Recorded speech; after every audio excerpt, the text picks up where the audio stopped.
gone through. I have a special guest in the studio with me today. He's not really a guest. It's like a family member of KCOH TV, The Boost. None other than Mr. Damion Jadon Walker. Good morning, Damion. Good morning, Jerry P. Beasley. Happy to be back here at this wonderful KCOH studio. Well, I know you are, Damion, because you begged, you cried, you pleaded, and I finally said, come on, no, I'm just kidding. Why you always telling the truth? There it is. Now, you brought me a gift. What is this? That is mango incense from the Isles of India. Well, that's a continent, not an isle, but India. So it's legal. Legal. So I learned there are two different types of incense. One is made with pig feces. Oh my God. And one is made with charcoal. That is the charcoal one. So that is supposed to be the better one, made with charcoal. So mango incense. You still trying to bring me some ish? I'm trying to always make sure that I include you in the things that I learn. I want to make sure I teach those things. Okay, so why would anybody want the pig feces? That's just cheaper, a cheaper product. Okay. So probably most of what you see at the gas station is going to be that. Oh my God, for real? Yeah. So we've been burning mess. Yes. And nobody told us. Nobody told you. Yeah. Research. Yeah. Okay, this is one of the fun facts that you, unnecessary facts that you always give us. Let me repeat, unnecessary facts. When I cut you off earlier, talking about, there you go, all that extra unnecessary talking. But nonetheless, I don't think people know that. No.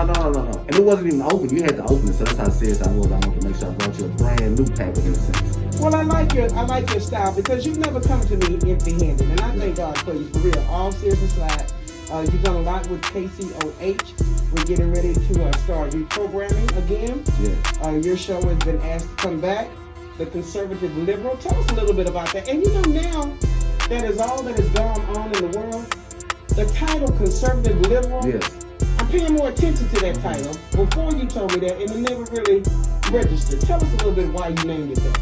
Basically, it's from a line from a UGK song, Wood Will, from a verse that Bun B spit, the Conservative Liberal. He talked about that. He mentioned it in a line. You know how slick Bun B is with his words when rapping. No, I don't. And well, he's excellent. I'm gonna make sure that I play that song for you, the clean version, before I leave today. But I always kind of cling to that particular line because it holds true. He's the Conservative Liberal. You know, right wing, left wing. You know, and no matter what, that's what our government, that's what our society is. You're going to pick one side, you're going to pick the other. So I always said that I wanted to make sure that no matter what I did, that both sides happen. So it's just a symbol of being able to give both sides. Both sides did what now? Both sides matter. Okay. Both sides matter. Both sides have a voice. Both sides are going to be incremental in making sure that America, your community, is able to receive the type of coverage that it needs.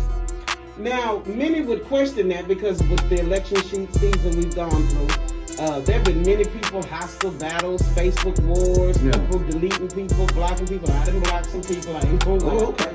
And the reason why is because we couldn't come to a happy medium, it seems like. Maybe, you know, I often say it's never been about the politics for me. It's between good and evil, right and wrong. Somebody got some wrong, somebody got some good. We all got something in us. But which one can you deal with at the time? Now, I want to talk about criminal reform, criminal justice, because you tell us a little bit of your testimony. Basically, my testimony is at 16 in 1993, I was arrested. This was my second time being arrested. My first time, I was charged with a high-speed chase. I wasn't charged, I was guilty of a high-speed chase. And at 15, I think I picked up 11 felonies. Then I was arrested again at 16 and picked up 5 felonies. Can I stop you one more time? Yes. Because you said something so key. Yes. And you corrected yourself, and I don't hear people do that often. You said, I wasn't charged, I was guilty. I was guilty. So what does that mean?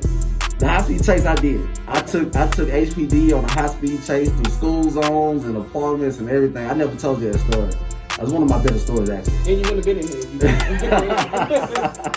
Yeah, so and then later on, I ended up picking up another case with 4 aggravated robberies that I didn't do and a burglary of a habitation, which I did. And I was certified as an adult in 1994 under those hard sentencing laws that now President-elect Joe Biden implemented back in the late 80s, early 90s. And I was pled guilty to 4 aggravated robberies, a burglary of a habitation with intent to commit aggravated assault, and again received 5 25-year sentences run concurrent. And At 17, December 1st, 1994, I was in TDC. I was in prison at 17 years of age. Now, what I brought you on the show for, because I want to know a little bit about it, because I know I've got family members and young brothers that I know, and I deal with a lot of rappers and a lot of people that I know, and they're so angry with Kamala Harris. They're angry with Joe Biden. They said they would never vote for them because of the crime bill that they passed. Yes. Tell us a little bit about that. Basically, there was some research done back in the late 80s, early 90s, and the research centered around the juvenile population, this seemingly ravenous juvenile population in the inner cities of America: Chicago, New York, Houston, Dallas, Oakland, LA, the gang movements and everything else. So what the results of the research was, and the term that resulted, was super predator. The research was presented to the politicians, saying that there is a contingency of young adults in these inner cities, and they're going to turn out to be super predators, and they're going to take over and just murder and kill and do everything else in America. So research inflicted fear in these politicians. These politicians were looking for a reason to enact these hard sentencing, come down with the crack laws, come down with the aggravated laws and everything else. I was under the first law of what you call the half law in Texas. So before that, it was that if you had 25 years, you had to do a quarter of your time. After that half law came in, you had to do half of your time. So you had 1994, you had so many people getting sentenced in Texas, in Houston, to this half law. And so that research really propelled the courts, police, the system to treat every person that came in under that time like a super predator. And I would always say that I would go throughout my time, from the time I was incarcerated to the time I was off of parole, I was always treated like a super predator, and I never knew why I was treated different until I did the research and found out about the research and about the enactment of the laws. And so, who was responsible for this? This at the time was Joe Biden, Hillary Clinton, and a lot of other people in that particular area, but those are some of the most famous names. Okay. Bill and Clinton. What does Kamala Harris have to do with that? Kamala Harris was just the state's district attorney, if I'm correct, if that's the correct title. Yes.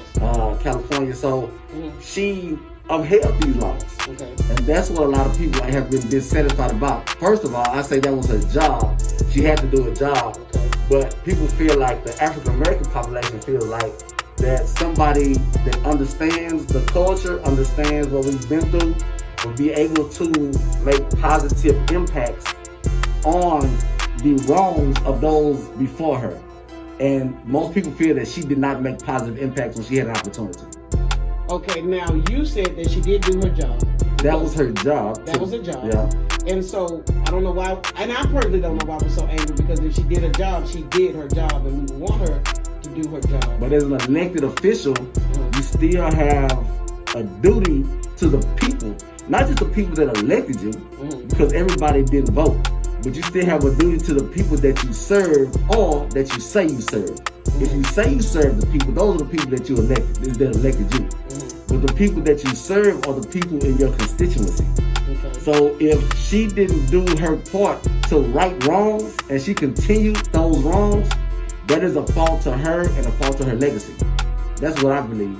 Okay. Now, what about the person that committed the crime? Because what you did start off saying was, no, I wasn't charged, I was guilty.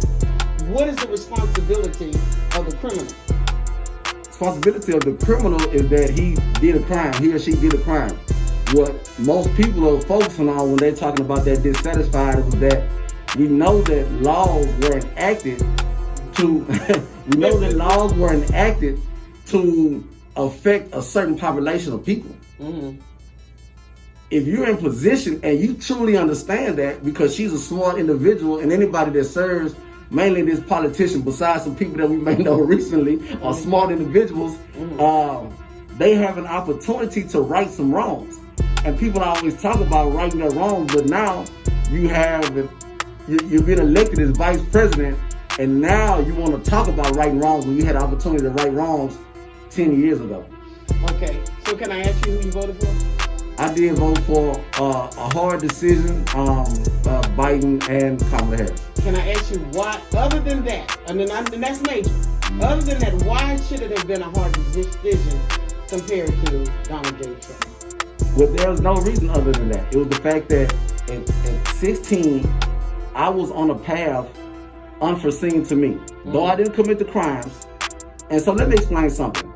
So I didn't commit the crimes. I didn't commit 4 aggravated robberies. I did not do that.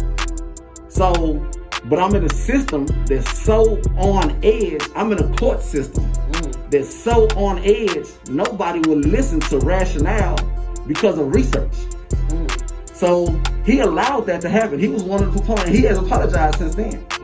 So though I didn't commit the crimes, if the sense in the courtroom wasn't so heightened, if it wasn't such a bad environment because of everything that they did, then maybe I would have received fair justice. Is there such a thing as fair justice?